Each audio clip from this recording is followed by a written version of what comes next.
Very cool. Just overwhelmed by the beauty of Montreal. Here. Yeah. I mean, geez, walk outside and saw robots playing in a band, and I saw fish. There was a whole band made of fish. Did you see it last night? Were they like huge costumes on? Okay. And it was like a lobster was the lead singer. I mean, like really impressive. Maybe that's what it was. Maybe they looked like aliens at there's first. one. Yeah. Okay. I think it's an underwater band. Just so you know, it's not robots, dude. Fair enough. Kurt, man, you have some really big things happening here for you. I wanted to ask you a couple questions. A lot of pressure. It's a lot of pressure. But for some of those who don't know BUNK specifically, yeah. What's a few things maybe you could tell the audience? Sure. BUNK. BUNK is a comedy game show on IFC. It is essentially 3 comedians compete. I host it, and all the questions really don't have answers, and all the points are awarded randomly by me. Okay. Yeah, and so it's essentially a way for us to get really funny people in the same place and for us to just fuck around and have fun.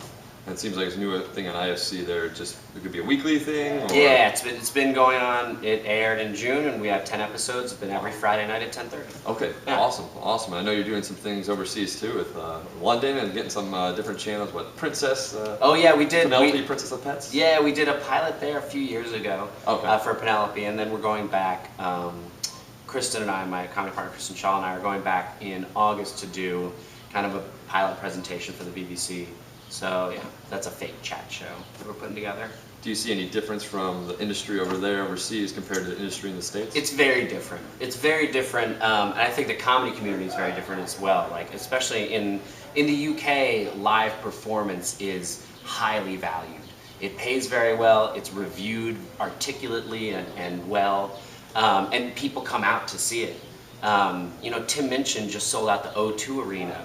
That's 18,000 people. Like what? Like there's, it's like that's amazing. The UK just really loves comedy, and they also have kind of a heavier tradition of sketch and characters than we do here. We pretty much are just stand up.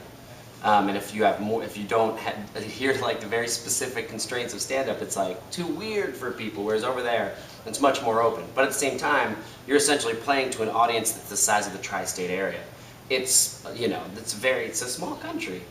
So your television is to a much smaller audience, but they're more specific in their tastes. I think it's a very interesting difference. Do you find the passion of stand-up over sketch or improv? I know you've done it all for quite some time. Yeah, I started improvising 14 years ago, and then started doing sketch with Kristen Shaw like 7, and then just really started doing stand-up like 5 years ago. And I think my real passion is stand-up.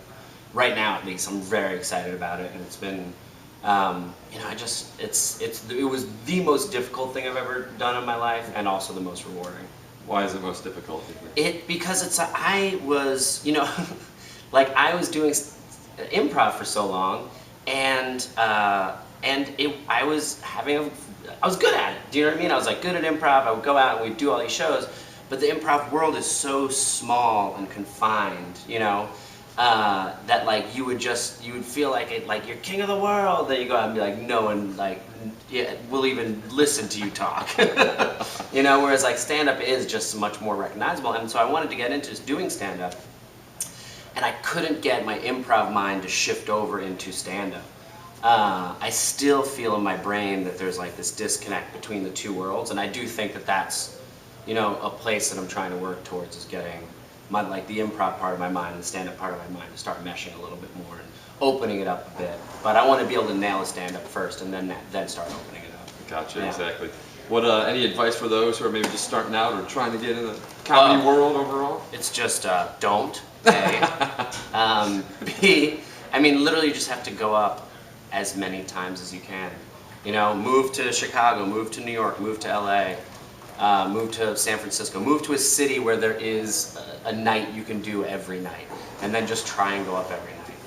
And know that for a long time you're gonna suck, and it's gonna hurt, but if you just keep doing it, it'll get better. Awesome. But you have to do it for a really fucking long time. And you have to constantly prove yourself. People will always not think that you can do it, and then you'll be like, I can do this, you assholes! You assholes! How many hoops do I have to jump through? And it never stops. The hoops never stop. No matter where you are in your career, you always have to fucking jump through hoops. So just be ready. Just be like a dog. Do you know what I mean? Be a dog, like always ready to go. Awesome words of wisdom. Be a dog. So we'll leave it on that. Thanks a lot. Appreciate all the time. Yeah, no Thank you problem. very much here. Yeah.